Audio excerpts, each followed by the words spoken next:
투자의 기초 관련된 수업입니다. 지난주에 외국인 투자가에 대해서 알려드렸고, 오늘은 기관 투자가에 대해서 알려드리겠습니다.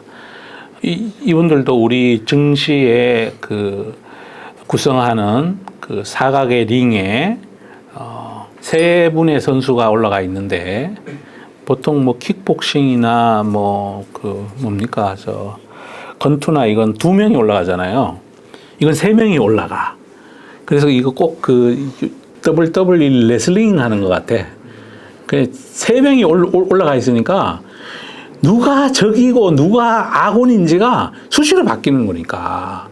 근데 이 기관 투자가 분들도 그 3분 중에 한 분이니까 개인 한 분, 외국인 한 분, 기관 투자가 한 분, 이렇게 3명이 링 위에서 이종 격투기를 하는 게 아니라 레슬링을 하고 있는 것이 진짜 온갖 그걸 다 해서 하는 거죠.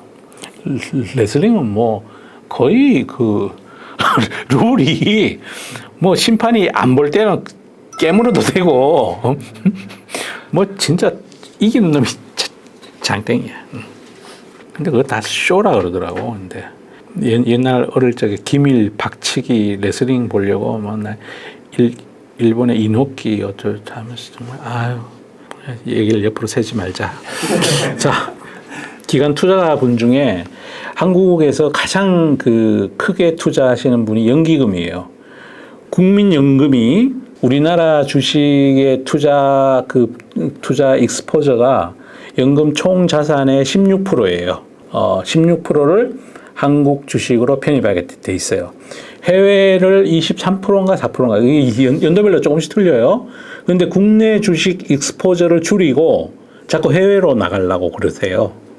나 그건 진짜 좀 그래. 아니 그러니까 우리 국내 비중을 줄이는 거는 위험도를 관리하려고 그러시는 건데, 대한민국이 잘하는 거는 대한민국에서 투자하는 게, 만약에 대한민국이 전 세계에서 제일 잘하는 게 있다. 가령 2차 전지라고 생각하거든요, 저는. 반도체하고. 그리고 또 우리나라 K-팝이니까 K-팝도 제일 잘하는 거고, 그 다음 또 하여튼 우리가 잘하는 게 있단 말이야. 그 잘하는 거는 해외에 나가서 살 게 아니라, 대한민국 주식 사면 되지. 대한민국 주식 사면 되고, 그리고 해외에서 잘하는 거는 해외에 가서 주식을 사야 돼. 어쨌든 연기금이 우리나라 기관 투자가의 가장 큰 손이에요. 이분들은 국민연금이 있고 사학연금, 공무원연금, 군인공제, 경찰공제, 지방행정공제, 건설공제, 경찰 있네. 교직원공제, 너무너무 많은 연기금들이 있어요. 이분들이 증시의 가장 큰 손이에요. 큰 손인데 이분들이 스스로 운용하는 것도 있고, 덩치가 워낙 크다 보니까 예를 들어 국민연금이 됐든 이분들이 다 이 작은 운용사에 위탁을 줘. 아웃소싱을 주는 거야. 그걸 1인 펀드라고 그래요. 그래도 기관 투자가 분들은 이분들에게 그 돈을 받기 위해서 진짜 정말 엄청나게 노력을 해야 돼. 진짜 이분들이 갑 중에 갑이야. 슈퍼 갑. 그리고 애널리스트를 평가할 때 제가 저번에 말씀드렸잖아요. 자금의 규모가 큰 순서대로 투표권이 간다고 그랬잖아요. 이분들이 제일 커. 이분들이 베스트 애널을 선정하는데 막대한 영향력을 끼치고 있다, 이렇게 보시면 돼요. 그리고 이분들이 바깥에 아웃소싱 펀드에 맡긴 것들을 어떻게든지 수주를 받으려고 엄청난 노력을 해야 돼.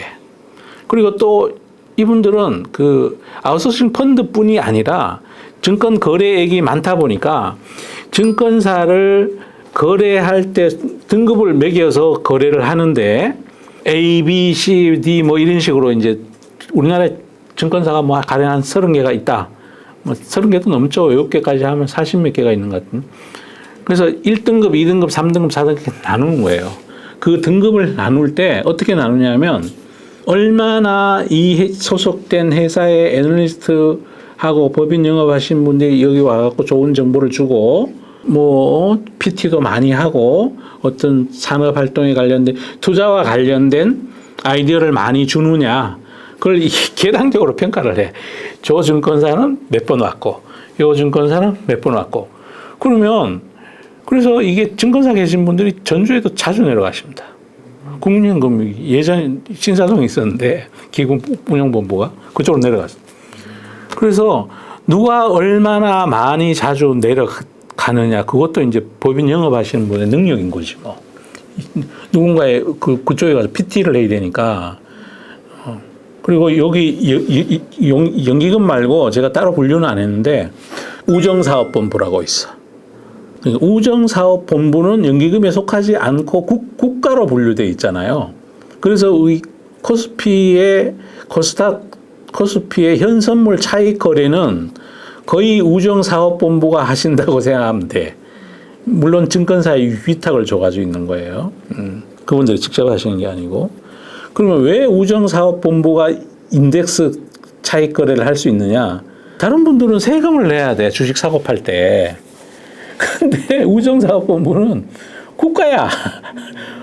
자기가 자기한테 세금을 어떻게 물리냐고. 그럼 우정사업본부는 뭐냐면 우체국 아시죠? 우체국에서 예금을 받습니다. 그죠? 보험도 거기 지급을 해요. 그러니까 우체국이 요즘은 정보통신부라 그러나요? 하여튼 거기 산하의 한 조직인 거예요. 그러다 보니까 거기에 우체국에 여러분들이 예금하고 우체국 보험을 들은 돈이 우정사업본부의 운용 자금이 되는 거고 그들은 국가이기 때문에 주식을 매매할 때 세금을 안 내. 안 내니까 차익 거래할 때 마진폭이 클 거 아니야. 선물이 저평가되면 선물을 사고 현물을 팔아. 그래서 막 외국인들이 열심히 막 어떤 선물을 하루에 1조를 팔면 그 상대방의 개인이 있기보다는 대부분은 기관이 있고 그 기관이 선물을 1조를 사는데 누가 사느냐 하면은 이분들이 사는 거야, 이제. 그 현선물 우정사업부가 사는 거야. 사고 그 대신에 현물을 팔아야지.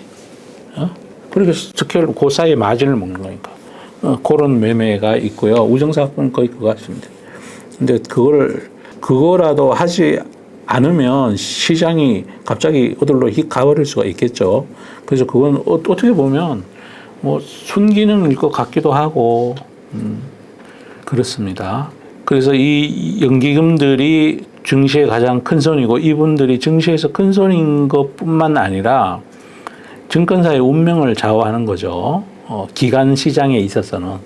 그래서 베스트 애널리스트는 제가 여러 번 말씀드리지만 개인 투자가들은 베스트 애널 선정에 아무런 투표권이 없어. 영향력이 없어.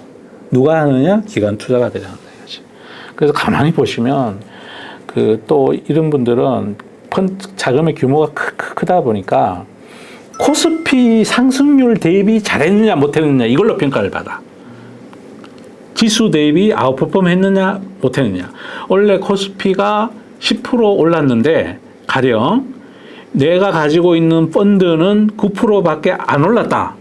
그러면 국민연금 운용하시는 분이 가을에 국정감사장에 불려가. 아니 당신들은 어떻게 했길래 코스피만큼도 수익률이 안 났냐고 국내 주식 부분에서 이렇게 욕을 먹는다고.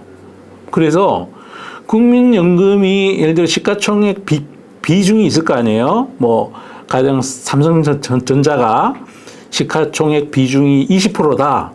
그런데 국민연금이 그 매니저가 원래는 반도체 안 좋을 것 같아 이래가지고 15만 들고 있다.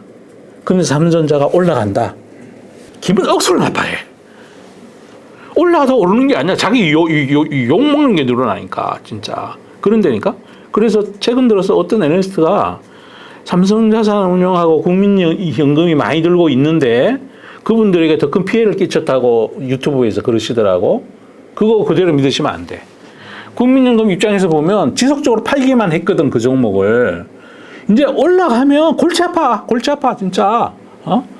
저희가 그 중요한 코스닥 인덱스 구성하는 종목인데 그걸 줄창 줄여놨기 때문에 올라가면 자기한테 돌아오는 건 욕먹을 일밖에 없어. 이게 예를 들어 그 시가총액 비중이 가령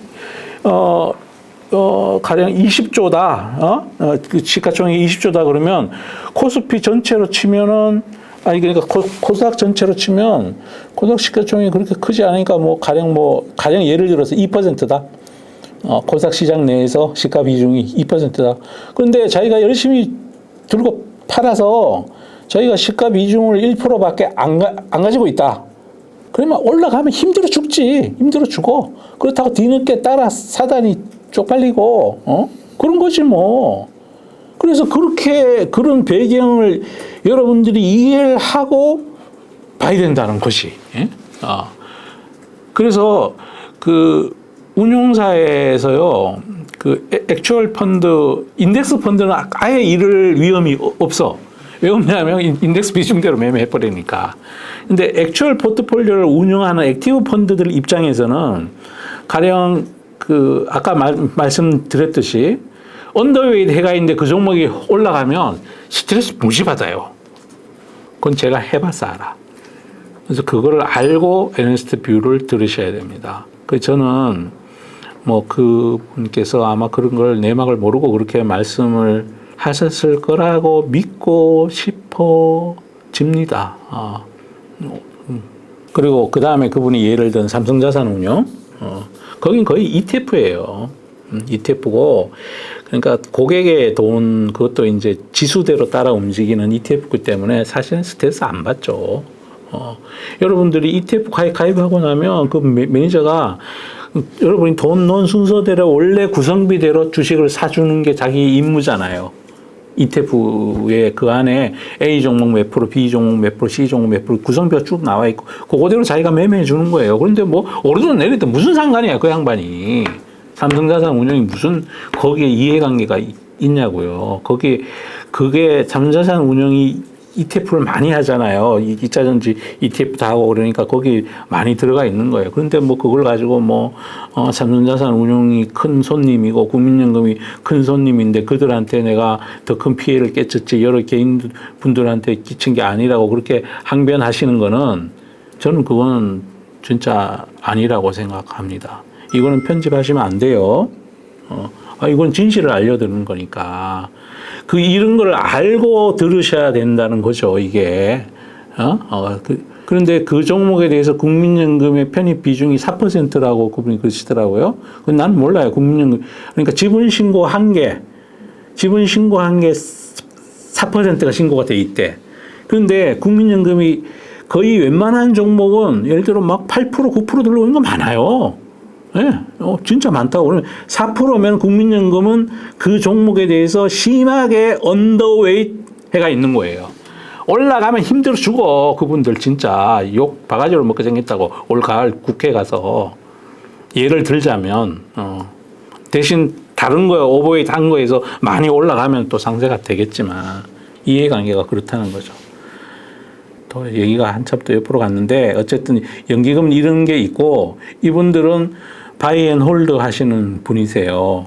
근데 중간에 가령 국민연금 예를 들어서 본 계정에서는 직접 운영하는 부분이 있거든요. 거기서는 주식을 자기가 다 들고 있는데 일임으로 바깥에 맡겨놓은 운용사에 어디다 맡겨놓은 거기에서 매매를 해도 국민연금이 매매한 걸로 나와요. 네? 그러니까 우리가 장이 종료되고 나면 우리 돌고래 독수리 분들이 금과 옥조처럼 여기는 연기금 매매 있지 않습니까? 그게 연기금에서 한 게 아니라 어떤 위탁해놨던 운용사에서 한 거일 수도 있다고요. 그래서 그런 것도 잘 참고해 보셔야 된다. 특징, 자금 규모가 크고 운용사에 위탁을 제가 한다고 말씀드렸고 해치펀드 사무운용사에 투자하는지 안 하는지 사실 이거는 잘 모르겠어요. 이제 제가 현업에 있을 때까지는 해치펀드에는 돈을 안 넣은 걸로 알고 있어요. 그런데 국민연금은 지금도 저는 안 넣는 것 같은데 이 나머지 연금들은 넣는 걸로 알고 있어요. 그러니까 기금 성격에 따라서 해치펀드 운용사에도 자금을 맡기는 걸로 제가 그렇게 알고 있어요. 자, 그 다음에 금융투자. 금융투자는 모든 증권사 고유 계정을 의미하는 거예요. 그리고 아까 제가 우정사업본부에서 위탁, 인덱스 펀드 위탁해서 한다는 거 있었잖아요. 그것도 이분들 직계에 잡히기도 하고. 또 이분들은 인덱스 차익 거래하고 고유자산 투자하고 또 어떤 거는 이제 시장 조성하는 투자도 해요. 또 갭이 아주 벌어지면 차익 거래도 가능해지는 거고. 그런데 이분들이 롱숏을 하기도 해요. 그래서 제가 현직에 있는 분들이 나와서 이렇게 여러분들에게 뭐 이 종목이 좋아요, 저 종목이 좋아요 하는 것들은 잘못하면 여기 이해상충에 걸릴 수도 있어. 물론 파이어월이 다 존재해서 그럴 거는 없을 거라 생각하는데, 어쨌든 금융투자 여기 관련된 것들은 대부분 다 바이앤홀드가 아니고 그냥 단타하시는 분들이에요. 그렇게 보시면 정확하다. 그리고 또 증권사 고유 계정이 주식을 많이 못 갖게 돼 있어요. 그리고 또 요거 하는 김에 깨알 팁 또 하나 말씀드려야 되는데, 증권사 애널리스트 페이퍼에 보면 마지막에 깨알같이 이렇게 적혀 있는 게 있어요. 당사는 본 주식에 대해서 1% 이상 들고 있지 않습니다. 라고 그렇게 돼 있어요. 그런데 여러분 한번 생각해 보시자고요. 시총 10조짜리 회사의 1%면 10조짜리 회사의 발행 주식 1%는 1,000억이에요. 그럼 1,000억 미만은 들고 있어도 바이 레포트를 쓸 수 있다. 당사는 또 뭐, 그건 그 증권사 레포트마다 틀려. 맨 밑에 깨알같이 되어 있어. 당사는 요 주식에, 해당 주식에 대해서 0.3% 이상 들고 있지 않습니다. 뭐 이런 식으로 깡 나와 있거든. 0.3이 적냐고, 그게. 여러분 잘 생각해 보셔야 된다고. 그래서 많은 그 개인 투자가분들이 저 증권사에서 바이 레포트 나올 때 사면 떨어지더라고. 그렇게 자꾸 얘기하시는 거에 그것도 원인일 수가 있다. 물론 파이어월이 틀려요. 리서치 센터하고 이 고유 자산 운용하는 이 프랍 데스크하고는 파이어월이 존재해야 돼요.